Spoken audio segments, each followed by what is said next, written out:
Obrigada, boa tarde. Boa tarde, pessoal. Obrigada por terem vindo.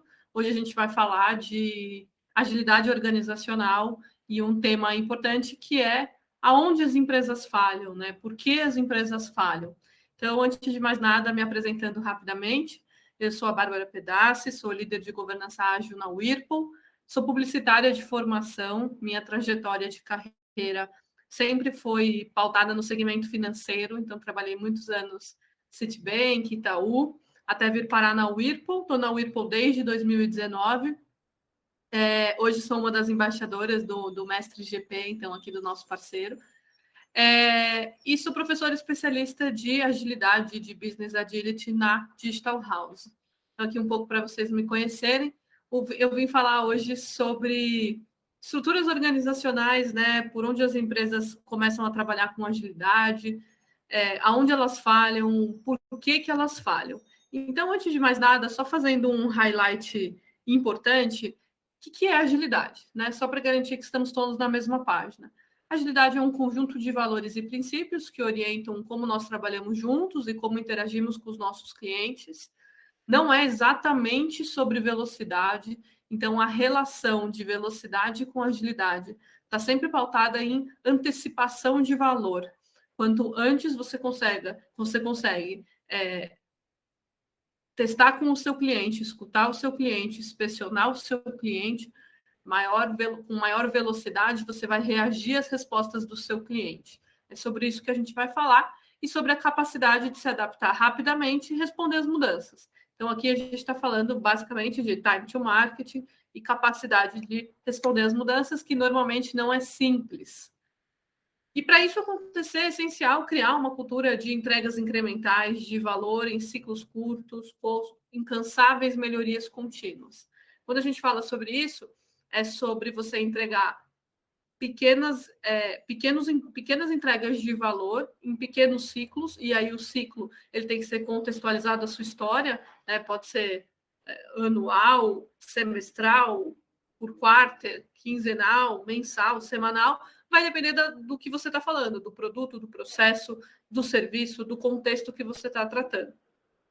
Incansáveis melhorias contínuas é no sentido de que não tem fim. Você está o tempo todo inspecionando o seu cliente, você está o tempo todo escutando o seu cliente e melhorando, seja lá o seu produto, o seu serviço, o seu projeto, etc. O centro de agilidade, a essência da agilidade é sobre pessoas. Porque, no final das contas, a gente está propondo que as pessoas mudem a sua forma de agir, de reagir, de interagir. Né? Se você está propondo uma mudança entre as pessoas, você tem que conhecer essas pessoas, você tem que conhecer a cultura das pessoas, o comportamento das pessoas, os valores dessas pessoas, para você não pisar no calo delas e machucar. Afinal de contas, a cultura de agilidade promove colaboração, espírito coletivo, trabalho coletivo. Né? E aí, parte do que a gente não consegue fazer no nosso dia a dia, porque a gente está sempre cheio de trabalho, a gente não tem tempo, é olhar para o processo, que é o trabalho do agilista nas empresas. Né? A gente não tem tempo para olhar o que poderia ser melhor, aonde eu errei, aonde eu acertei, aonde eu dei sorte, aonde eu dei azar. O agilista, ele é como se fosse uma pessoa que tivesse o tempo todo olhando o como a gente alcança melhor aquele resultado, como a gente evita desperdício, como a gente evita ruído, como a gente melhora o processo, olhando para a eficiência operacional de ponta a ponta. E aí, fazendo essa introdução rápida, é muito importante deixar aqui claro que quando a gente traz agilidade para as empresas, as pessoas acham que ela é uma batalha com o modelo tradicional, waterfall. Então, a zero de jogo, a primeira coisa que eu falo não é uma batalha. Não, os agilistas não chegam numa companhia para acabar com o time de PMO. A gente não vai só trabalhar com produto e esquecer a cultura de projeto. Na minha visão, esses dois modelos eles sempre vão coexistir. O que acontece é que você tem que identificar aonde a agilidade faz mais sentido e aonde trabalhar com o modelo tradicional faz mais sentido. Se você não tem capacidade, dentro de um contexto, de antecipar valor, de assumir riscos, de adaptar o seu contexto à resposta do cliente, possivelmente você vai trabalhar no modelo tradicional. Agora, se você está olhando para um contexto em que você tem aptidão para risco, você consegue olhar para um processo incremental de trabalho, você consegue entregar valor em ciclos curtos, com estímulos coletivos, redução de hierarquia e etc., aí eu recomendo que você trabalhe com agilidade. E por que as empresas escolhem trabalhar com agilidade?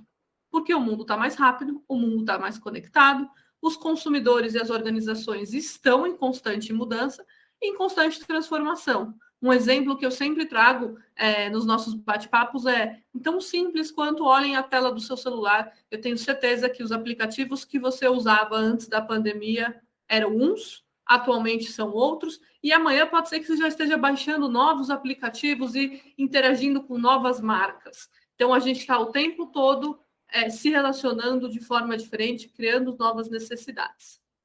E aí, a partir do momento que você entra num time, entra numa empresa, começa a falar de agilidade, começa a propor uma mudança organizacional através da agilidade, seja uma transformação digital, por exemplo, a primeira resposta que vem é: então entendi. Então a gente vai montar uma squad. É isso que a gente vai fazer? Vamos montar um time ágil, trabalhar em comunidades. E aí o que eu queria dizer para vocês é: quando a gente faz isso, dificilmente a gente acerta de primeira. Então, o primeiro ponto é: se você optou por trabalhar com agilidade, quanto a mindset, quanto a comportamento, quanto à forma de trabalho como time, é muito importante as empresas entenderem que a gente não acerta de primeira, né? Olhando para o modelo de Tuchman aqui, o processo de construção de um time, ele é feito como de qualquer outro time. E aí você pode fazer analogia um grupo que vai para uma guerra, você pode fazer uma analogia com um grupo que vai disputar umas Olimpíadas, com um grupo que vai disputar uma Copa do Mundo. O grupo precisa ser formado antes. O grupo precisa ter tempo para se conhecer. O grupo precisa conhecer as skills uns dos outros. O grupo precisa saber o que cada um é bom e aonde cada um dá uma escorregada, para a gente potencializar e se ajudar. E o que a gente esquece é que quando a gente monta uma squad, a gente quer o resultado para ontem. Ué, mas acabei de montar o time e não estou vendo o resultado. E a data? Mas quando que vai entregar? Como? Né? E aí o que a gente fala é: calma, o time provavelmente passa por essas fases, que em média, demora 3 meses e meio a 4 meses para você passar pela fase de forming, storming, norming e performing. Por quê? Porque a gente aprendeu a trabalhar de maneira individualizada. Os estímulos nas organizações atualmente sempre foram individuais. Você é avaliado de forma individual, você é cobrado de forma individual, a sua performance é o que vale. Então, quando você coloca um grupo para trabalhar, mas os estímulos continuam sendo individualizados, a gente vai ter falta de claridade no propósito, conflito e competição, falta de entendimento sobre a liderança, conflitos e confrontos ao longo dessa jornada. E a gente esquece. E aí tem uma outra coisa que a gente esquece também, que vamos dizer que o time está numa etapa de norming. E aí 2 pessoas-chave saíram do time, trocaram de time. A gente põe 2 peças novas e a gente cobra a mesma saúde de time, a mesma produtividade, a mesmo tipo de entrega. Por que eu cobro a mesma coisa se é uma pessoa diferente, com skills diferentes, que não trabalha da mesma maneira, né? Que vem com outro background? Então a gente tem que entender que toda vez que você muda uma pessoa, você muda a toada desse time. De novo, quando você faz uma mudança no meio de um jogo, no meio de uma prática esportiva, no meio de um jogo de futebol, por exemplo, você muda uma peça, o time precisa se adaptar àquela peça. Não é simples e rápido, né? Por isso que é importante o time se conhecer. Então, a primeira falha que eu vejo das organizações é a falta de clareza do propósito. Por que eu vou trabalhar com agilidade? Qual problema eu estou querendo resolver? Por que eu vou montar uma squad? Ou 2, ou 10, ou 30, ou 200, ou 600?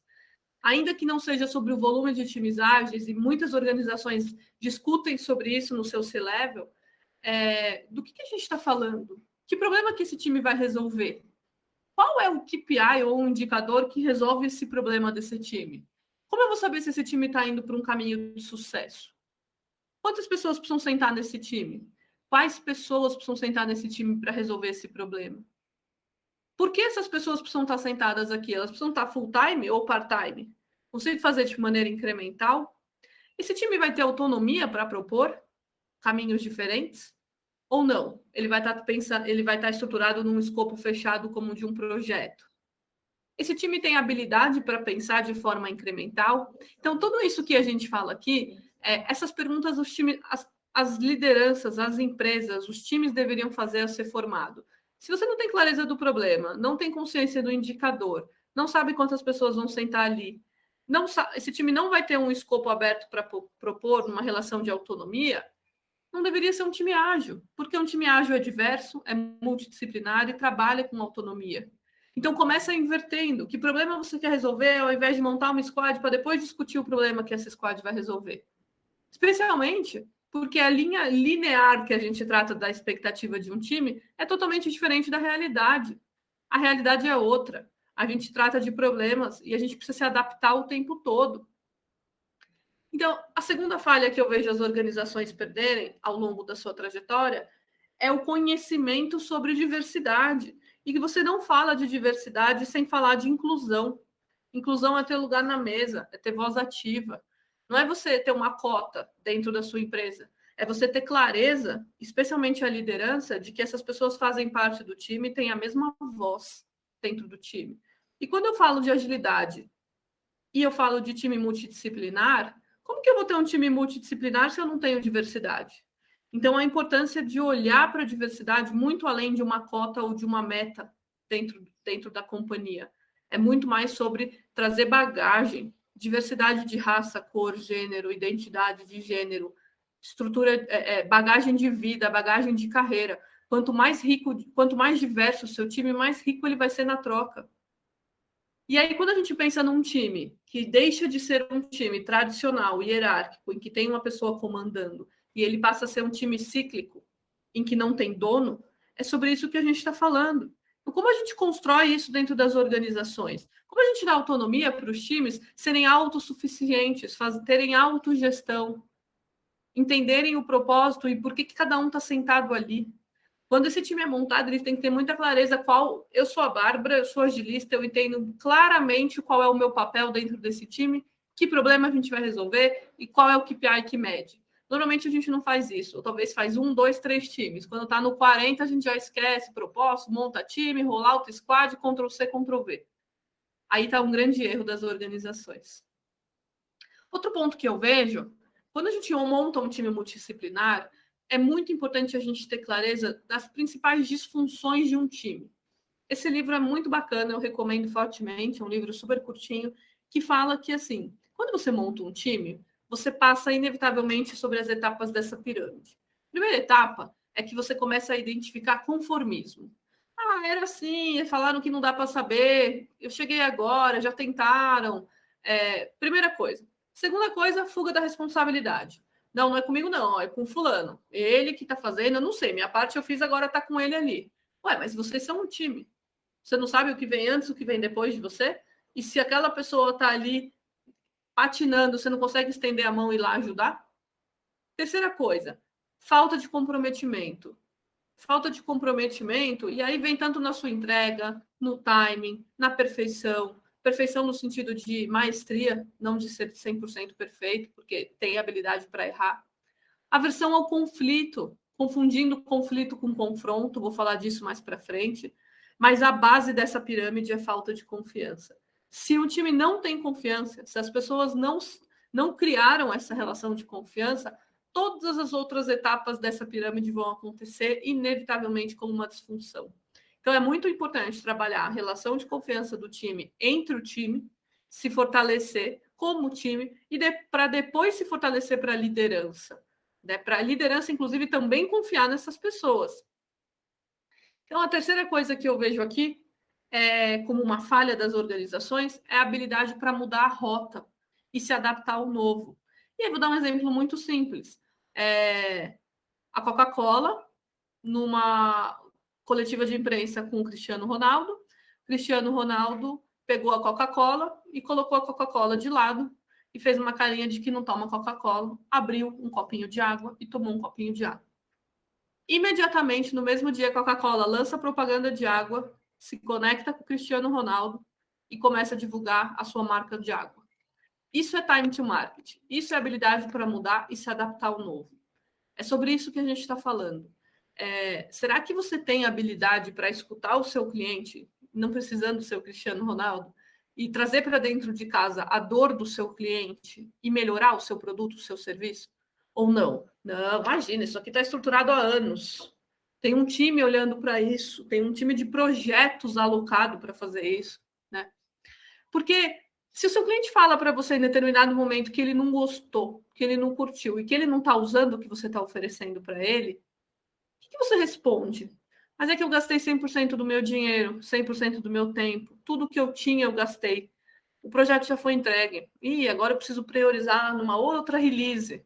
Né? Será que a gente não está transferindo o problema para o nosso cliente? Ou a gente está, de fato, olhando para o nosso cliente, centralizando verdadeiramente o nosso cliente e respondendo às mudanças necessárias?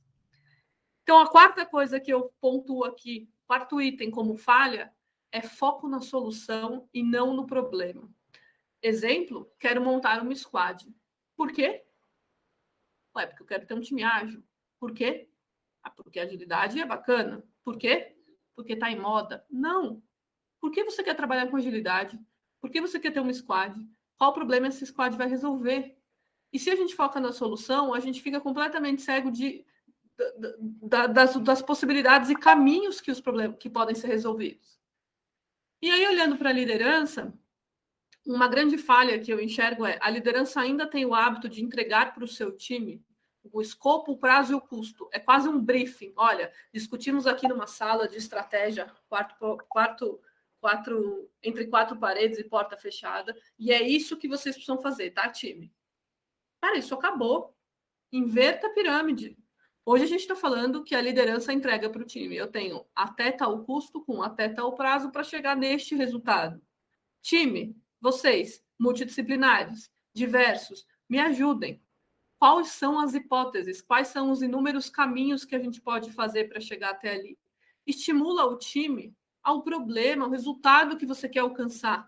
Deixa esse grupo de pessoas multidisciplinares com várias ideias e skills tratarem as hipóteses, levantarem o como, né? Por quê? Porque não existe mais a disfunção do time que pensa e do time que faz. As empresas que estão ainda segmentando a sua estrutura organizacional com esse estilo de hierarquia vão ficar para trás. Isso não existe mais, as pessoas escolhem onde elas querem trabalhar. O propósito é muito importante. E aí, a quarta item, não menos importante do que eu vejo, é uma liderança despreparada, resistente à mudança, ou por falta de conhecimento, não vai buscar conhecimento sobre o que a gente está falando. Então, o que eu recomendo para a liderança? Né? Que o líder tem que ser um líder facilitador, que não é um chefe que manda no time, que controla a equipe. É uma pessoa que retira impedimentos, que apoia e incentiva, que descomplica para a equipe, que reduz ameaças, que estimula a colaboração entre as pessoas, que colabora no processo criativo, né? E que ajuda a dar ritmo, a dar cadência para a equipe. Não é um cara distante ali que coordena a equipe. E aí, para isso acontecer, é muito importante fortalecer as competências como adaptabilidade, inteligência emocional e gestão de conflito, eliminando hierarquia centralizadora, comando e controle, né, elementos direcionais da antiga gestão, e trazendo para sua linguagem diversidade, inclusão verdadeiramente, respeito, empatia, liberdade e flexibilidade. São pontos inegociáveis do agora. Né? E aí tem um outro ponto importante que eu gosto de fazer refletir, que é a forma como a sua performance é avaliada é a forma como os times vão se adaptar. Então, a gente traz métricas individualizadas, a gente cobra as pessoas pela sua performance, e na hora do time ser coletivo, na hora do todo é mais importante do que o indivíduo, como que eu aviso isso para essa pessoa? Como eu falo para ela? Aí vem o feedback, né? Você não foi coletivo, não foi colaborativo. Ué, mas não é assim que eu sou avaliado.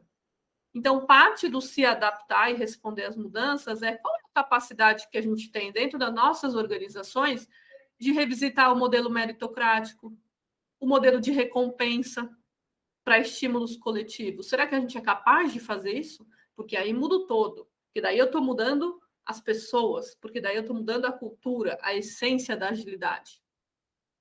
Em meio a tudo isso, a gente ainda passa por uma era VUCA, né? A era da vulnerabilidade, das incertezas, da complexidade e da ambiguidade, em que As mudanças ficam muito dinâmicas, não tem como prever um futuro, os acontecimentos são totalmente não lineares e a interpretação se tornou múltipla. E aí os líderes estão totalmente contextualizados nessa pressão, né, que por característica é sem padrão.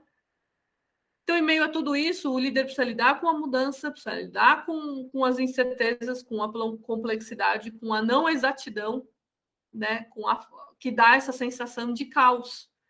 E aí, há perguntas que são muito bem-vindas para a liderança e a gente tende a não fazer nas companhias. A primeira é, eu parto do pressuposto de que eu estou sempre ajudando. Mas será que se eu perguntar para o time não é melhor? Se eu me envolver, eu ajudo ou eu atrapalho? Segunda pergunta, quais problemas nós não vamos resolver hoje? Criando a habilidade no time de descartar e priorizar. O que normalmente a gente faz é dar a resposta. Tá bom, então não faz isso daqui. Você está ensinando aquela pessoa por que você está pontuando aquilo como uma prioridade e aquilo ali como uma habilidade de descartar? Né? A nossa prioridade resolve qual o problema do cliente? Só para garantir eficiência operacional. Só para garantir que a gente está produtivo e não ocupado. Né? Será que eu tenho clareza de que problema que eu estou resolvendo? Ou é só uma atividade rotineira que eu preciso fazer porque eu preciso fazer? Eu sei das minhas atividades que ponteiro que mexe na organização e, consequentemente, que problema do cliente estou resolvendo? Como que a gente vai se organizar ou se reorganizar para resolver tais problemas? Estimular no time esse senso de prioridade. A gente faz muito pouco isso no geral. E aí, o quinto elemento que eu trago é a falta de olhar e cuidado com a cultura da companhia. Por quê? Porque a cultura é a essência da agilidade. E aí, a gente não quer dizer que se eu estou trazendo métodos ágeis, eu estou realmente sendo ágil.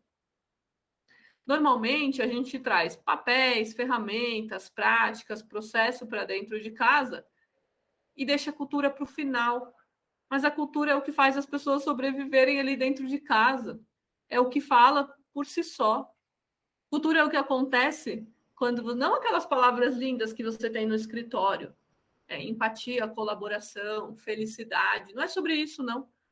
A cultura que eu estou falando é o que acontece quando as pessoas não batem meta. É o que acontece quando a pessoa tem um problema pessoal.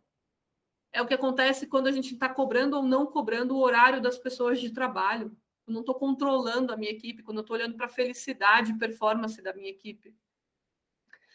E aí, não menos importante, em meio a tudo isso, a gente ainda chama as pessoas de recurso. Recurso. Pessoas não são recursos. Recurso é algo que você descarta, as pessoas você não descarta. Então, assim, a gente está deixando algumas coisas muito críticas passarem nas organizações. Quantos recursos você tem no seu time? Opa, alguém aqui quer ser chamado de recurso? Alguém aqui quer ser um número dentro da organização? Por que a gente faz isso com os nossos times? Né? As pessoas são pessoas. E aí tem um dado do Agile Trends de março desse ano que fala por que as empresas têm dificuldade em aderir à agilidade. E aí vou trazer os principais aqui, basicamente cultura, que é o tema que a gente está falando agora, mindset da empresa. A empresa não quer mudar. Isso não foi combinado. Resistência à mudança. A resistência ela é altamente cansativa. Você precisa ter pessoas muito compradas combatendo a resistência. O conhecimento no assunto. Você tem pessoas que explicam o motivo, técnicas da agilidade que vão lá ajudar aquela empresa, dar clareza dos motivadores, né? A resistência da própria liderança e às vezes até a resistência do cliente, porque ninguém explicou para ele que eu vou entregar de forma incremental. Entre outros aspectos, 49% é sobre resistência à inovação, porque a inovação cansa, ela é desconfortável, a mudança cansa e é desconfortável. E a quinta, não sei se eu estou na quinta ou na sexta falha que eu elenquei aqui, é a falta de comunicação constante, deixando as intenções claras. A mudança precisa de comunicação, senão as pessoas não entendem e não vão se engajar. E aí, a primeira pergunta que eu faço é: de fato vocês querem mudar? Porque mudar o mindset da companhia para a agilidade não é simples. Precisa comunicar as pessoas, precisa explicar as intenções da mudança, precisa deixar claro os problemas que a gente vai enfrentar como companhia. Precisa esclarecer os motivos da mudança e o que elas vão promover na organização. É importante falar sobre cultura de experimentação, conceito de MVP. É importante estar aberto para mudança e para pensar em rotas alternativas. É importante criar novos canais de comunicação para manter a conversa viva. É importante coletar feedback, porque o seu colaborador é o seu cliente interno. Precisa capacitar, ajudar as mudanças, as pessoas a mudarem. Às vezes elas simplesmente não estão entendendo o que elas precisam fazer. Precisa criar formas para engajar e trazer o indivíduo para o coletivo. E retirar as pessoas daquela zona do medo, da insegurança, do meu Deus, não sei trabalhar em squad, não sei o que é agilidade, não sei o que é produto, eu vou ser mandado embora. Conta essa história para os seus colaboradores. E talvez a segunda coisa importante diante desse contexto é, mas a gente consegue mudar? A gente tem habilidade para olhar para o sistema meritocrático? A gente está preparando nossa liderança? A hierarquia fala muito forte aqui a ponto da gente não conseguir mudar? A estrutura organizacional, ela está em silos hoje? Eu sei aonde eu quero atuar? O sistema de incentivo, como a gente avalia as pessoas, consigo mudar? A forma como as pessoas são recompensadas, né? Os incentivos são pautados em quê? O alinhamento organizacional ele é essencial para a evolução do ágil na companhia. E aí a gente precisa desmistificar a diferença de conflito e confronto, porque essas pessoas vão entrar em conflito, e conflitar é bom. Conflitar é como divergir, é como descobrir novos caminhos. Só que confrontar não é legal. Confrontar é sobre quem tem razão. E a gente esquece disso ao longo do tempo. Né? E aí a gente põe todo mundo embaixo da asa e protege as pessoas, protege achando que está fazendo um bem, ao invés de colocar essas pessoas diversas, com diferentes skills, para conflitar, para definir diferentes caminhos e hipóteses. Né? E aí, encerrando aqui, a gente esquece de comunicar que a gente vai passar por uma jornada desconfortável e cansativa. E que é só fora da zona de conforto que a gente gera aprendizado. Para isso é importante ter adaptabilidade e resiliência. Só que é importante ter alguém falando incansavelmente para a organização. E aí, talvez umas últimas falhas que eu elenquei aqui é o crescimento desordenado. A gente cresceu, trouxe agilidade, squaditizou a companhia, vejo isso muito acontecer de forma errada. Agilidade não é sobre criar squads, né? Está muito mais intrínseco na cultura. E aí ninguém sabe por que está aqui, saímos fazendo Ctrl+C, Ctrl+V na organização. Copiamos o modelo do Spotify de 2012, que nem eles usam. A gente está aqui copiando no Brasil, usando o nome squad como eles, inclusive. Por que a gente está fazendo isso? E aí o não entendimento sobre cultura incremental, né? O foco em resultado e não no processo. Mas para quando? Para quando? Para quando? Entreguei. Mas o que você entregou tem eficácia? Seu cliente está usando? E como foi o processo de entrega? Você deixou mortos e feridos? Tem gente sangrando no meio do caminho ou não? Né? Então, o processo ele é tão importante quanto o resultado. O como é tão importante quanto o quê. Porque eu tenho alguém ali olhando para o processo. Lembra esse papel do agilista que eu falei para vocês? E essa cultura incremental, ela é sobre... Você tem capacidade de entregar pequenas entregas de valor do seu produto, do seu serviço? Ou você vai esquartejar seu projeto? Né? É um hábito também errado das organizações. E é importante você identificar quais são os problemas sistêmicos que você tem na sua organização. Escolhe uma mudança local experimental para fazer, em que você tem habilidade para mudar, para propor, para pensar em diferentes caminhos e para falhar, né? Numa linha de pensamento ali de testing learning. E por último, quando você entender a sua mudança local, você vai passar a fazer uma mudança sistêmica que não pode ser um rollout massivo. Tem que ser algo incremental para dar certo. E é importante entender que existe uma diferença, e acho que esse é o principal aprendizado que as organizações precisam ter. Aonde a gente vai viver os valores do ágil como mindset, como forma de se comportar, como pensamento, como ação e reação, e aonde vocês vão fazer ágil de verdade. Aonde vocês identificam que ali eu preciso de um time multidisciplinar, colaborativo, diverso, com autonomia. Aí eu vou montar, seja lá o nome que a gente quer usar, um squad, por exemplo. Mas não é sobre squaditizar a empresa. Para encerrar, agilidade é meio, agilidade não é fim. Agilidade é a forma como a gente chega. Eu não vou fazer uma transformação ágil, eu vou fazer pode ser transformação organizacional, cultural, digital, através da agilidade. Outra confusão que as empresas fazem: ágil nunca é o fim, é o meio. E aí, muito importante para isso, a gente não ter foco no objetivo final, é ter clareza no objetivo e foco no processo, para você ter a aptidão para mudar a rota, para se adaptar.